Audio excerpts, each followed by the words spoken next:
Often I bring information through these videos on things that I'm just happen to be thinking about.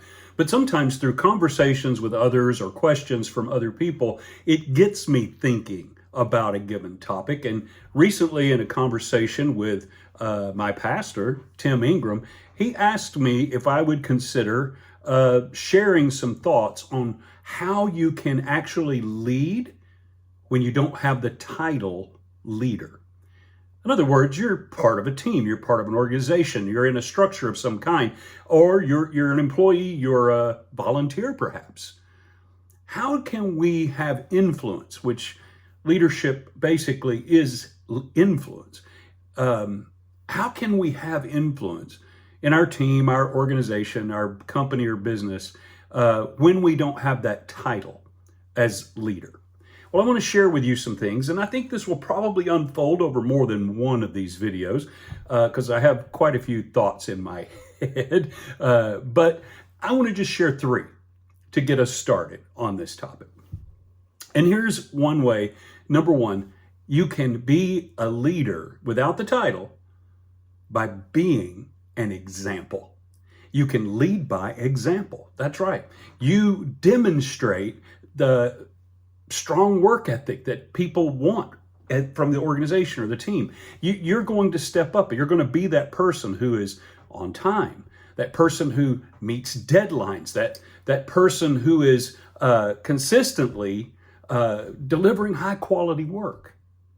You want to also be that person who maintains their integrity. You're honest, you're accountable in everything that you do.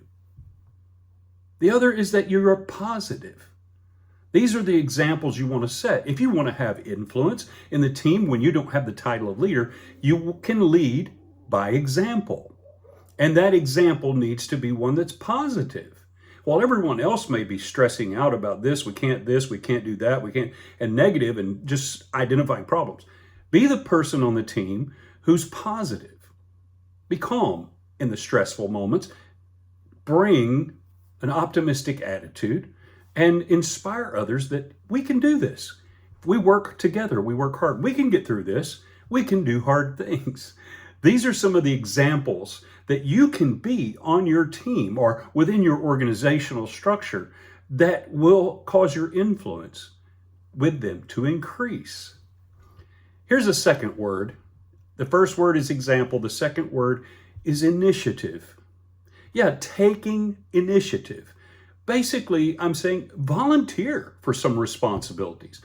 Offer to take on some projects that maybe other people would be hesitant, but you know that you could probably take care of this. You could handle this. Don't wait to be assigned. Volunteer. Offer up your abilities and say, I'll take that on. That's one way that initiative can be expressed. And leaders with the title leader, they notice and appreciate that. Your influence will increase. Here's another element of this taking the initiative. Do it by solving problems. Don't just identify them. Now, you have to identify a problem or a gap or something that is missing in the structure or the elements of how your team functions or what you're facing in the market. I mean, you have to identify them, but don't just identify them. Don't stop there. Take the initiative. Bring and offer solutions. Trust me, those with title leader on them are going to appreciate when team members don't just bring them problems, they bring them solutions. And that's a way you can take some initiative in your organization or your team. Taking initiative just basically means don't wait to be asked. If you see something that needs to be done, do it. Be someone who will just do it. If you see something that's falling through the cracks, but you can take care of it, go ahead and do it. Don't wait to be asked. So we've talked about example, we're talking about initiative, but let me give you one final word for today's video, and that is this: expertise. You can actually have influence and lead without the title leader when you have expert information on a topic that your team needs. Basically, you become the go-to person on that subject because you've picked an area that you have a deep knowledge of and that it benefits the team and helps the team function. You just get singled out and say, hey, if you've got this product, hey, what do you think? That you become the go-to in that. And by having that level of expertise, you are able to increase your influence. It will be recognized within the team. Your voice will be heard. Now, it is important that you not take on the Ron Swanson attitude of, I know more than you. If you get that reference, good for you. If not, you can Google it. But share your insights generously with others. Help people on the team. Help them learn. Be supportive and helpful with your expertise. Not the I know better or more than you.